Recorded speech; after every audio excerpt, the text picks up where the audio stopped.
Controle de constitucionalidade. Bom, meu objetivo aqui nesse vídeo não é analisar toda a teoria de controle de constitucionalidade, porque ela é realmente uma coisa gigante, daria vários vídeos, mas analisar mais especificamente como foi que isso foi cobrado no TPS de 2023.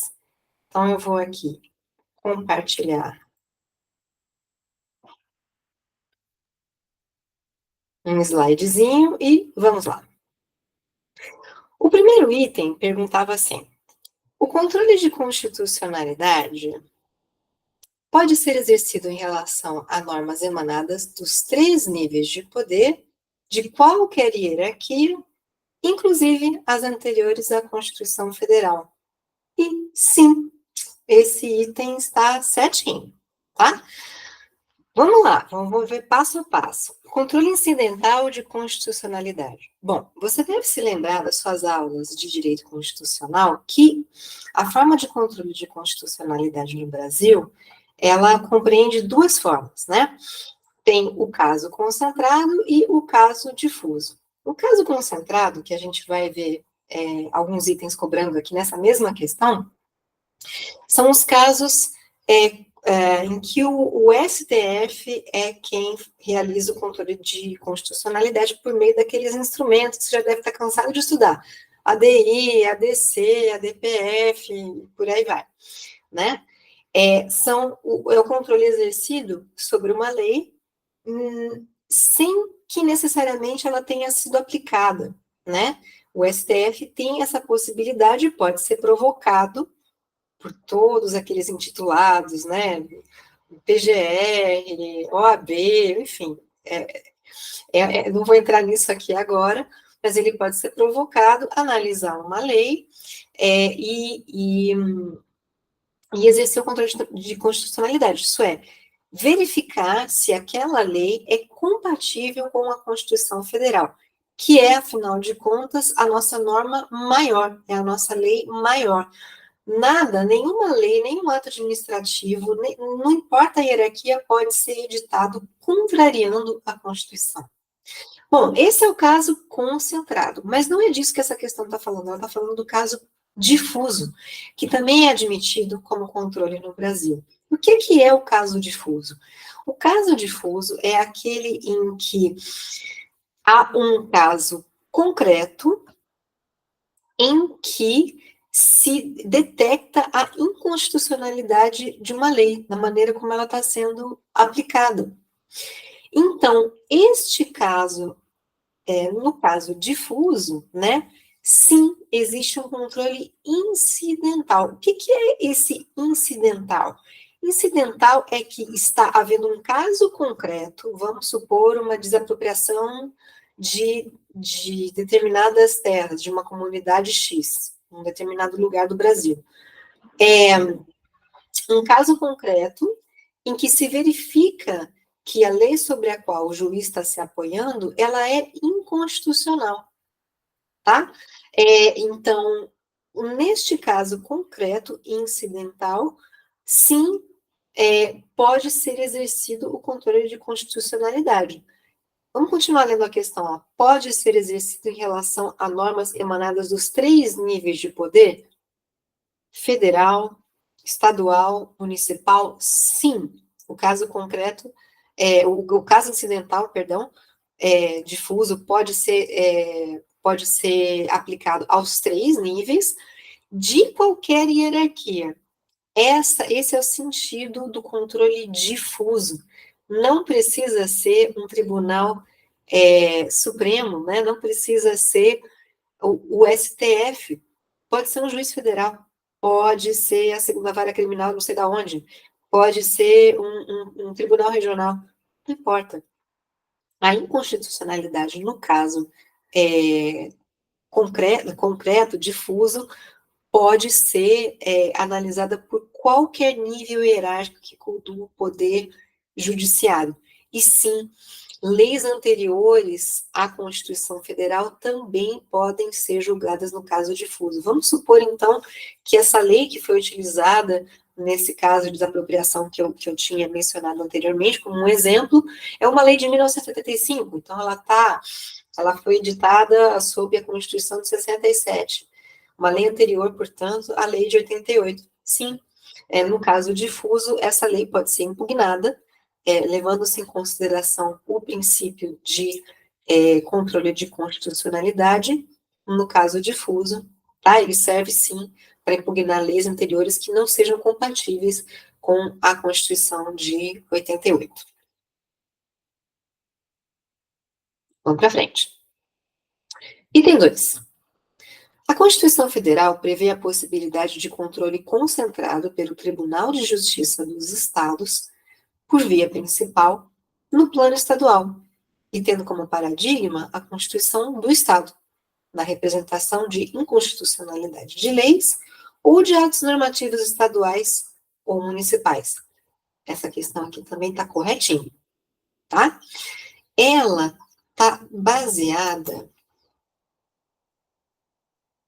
no artigo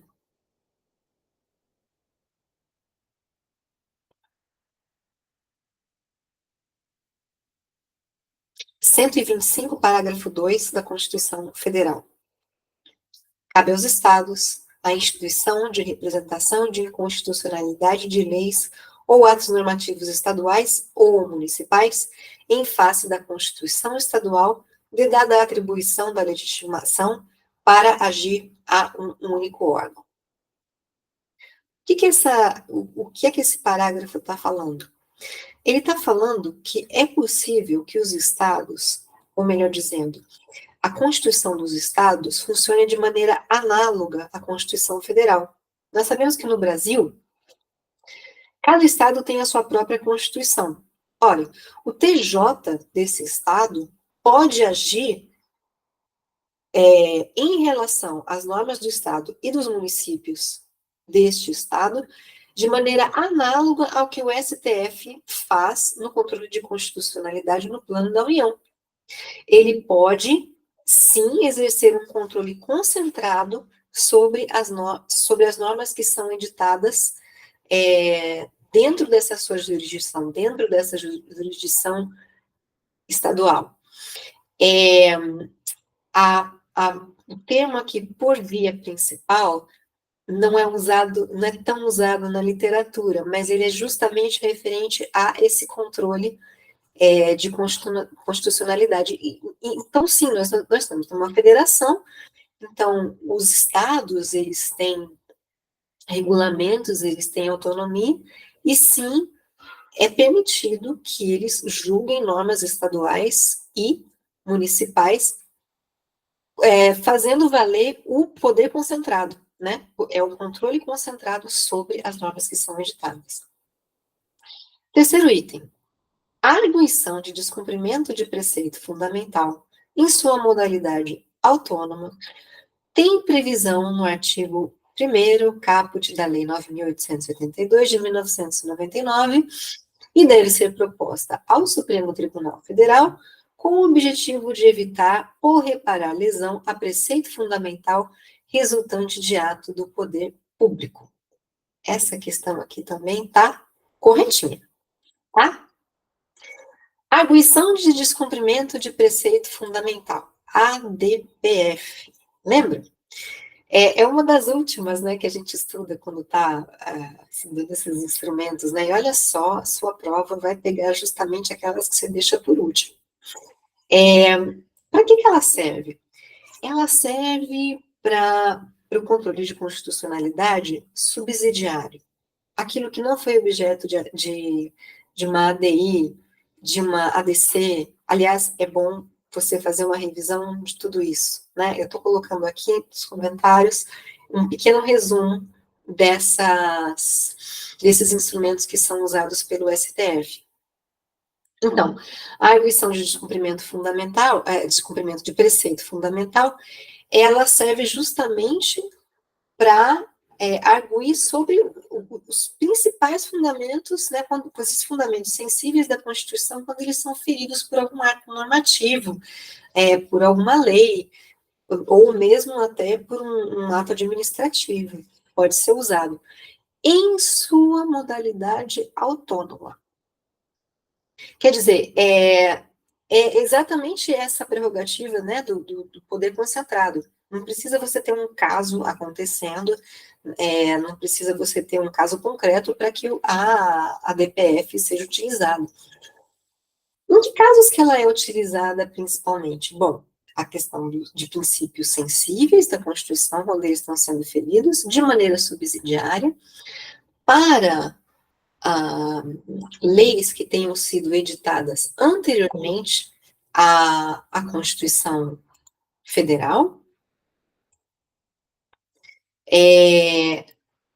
Então, por exemplo, naquele exemplo que eu dei, né, da questão do item 1, uma lei que foi, vamos supor, editada em 1975, se eu não tiver um caso concreto, como foi aquele da expropriação da fazenda, como é que eu faço para analisar a constitucionalidade dessa lei? Por qual instrumento? Se for o caso concreto, se não tiver uma expropriação de fato acontecendo, eu vou ter que usar a ADPF.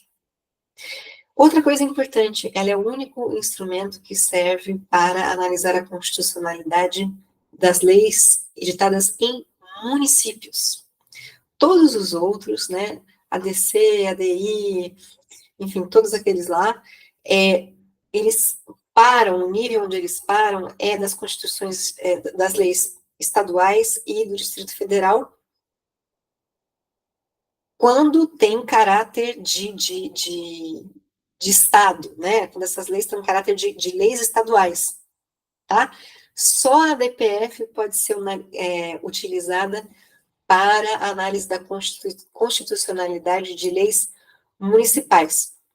Ela está presente no caput da Lei 9.882? Sim. Eu vou até ler esse artigo.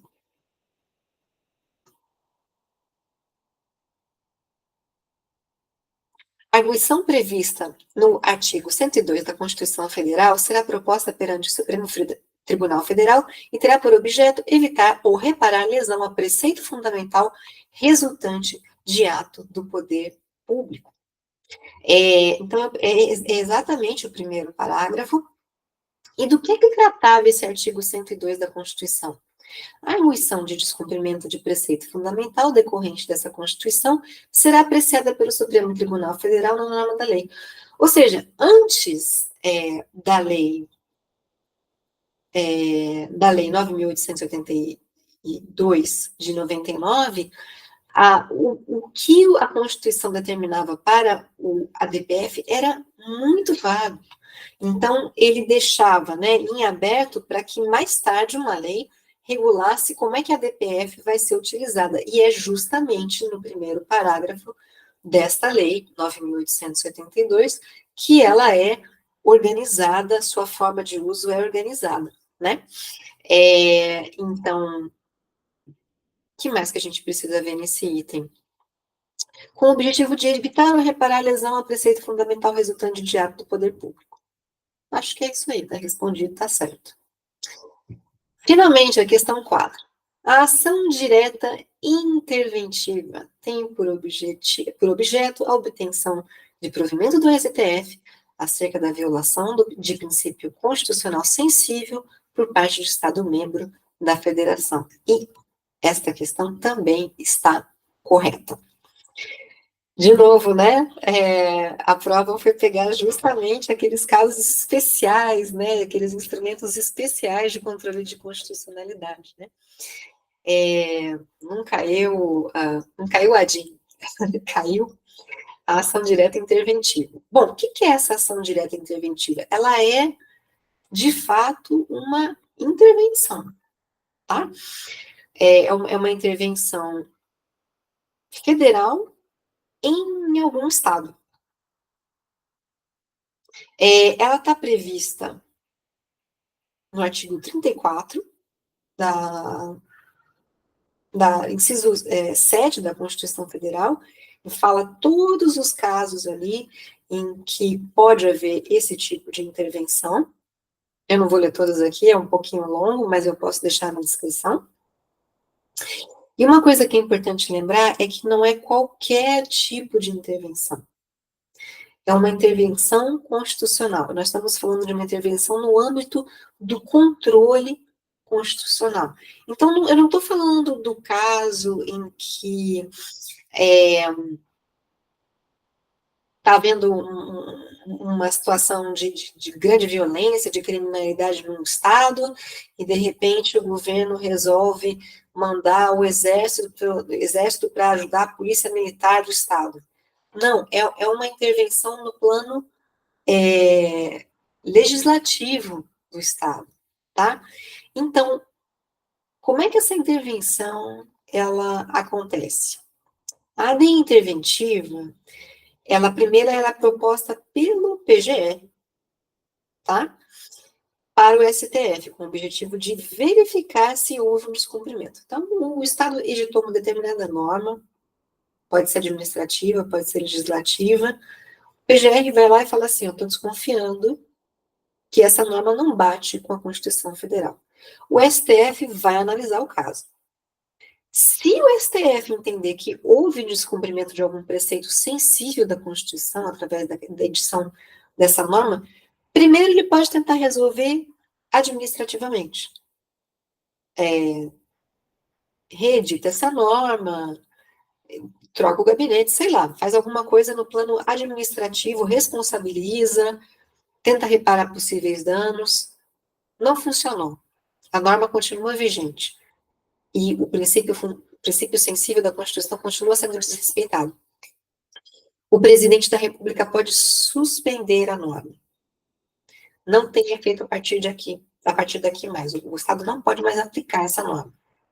Não teve efeito, o Estado continua aplicando a norma. Aí, nesse caso, é que acontece uma intervenção federal. Aí, nesse caso, a União, né, o Poder Executivo, ele pode tomar as providências cabíveis para que esse Estado pare de aplicar essa norma da maneira como está aplicando, de maneira inconstitucional. Ufa, uma questão um pouquinho mais árida, né? Mas vale bastante a pena. Só um detalhe aqui que eu acho que era até importante de ver sobre a DPF, são casos em que ela já foi utilizada, talvez a explicação tenha ficado um pouquinho vaga. E é legal da gente saber casos, né? Porque ajuda a gente a entender um pouquinho mais.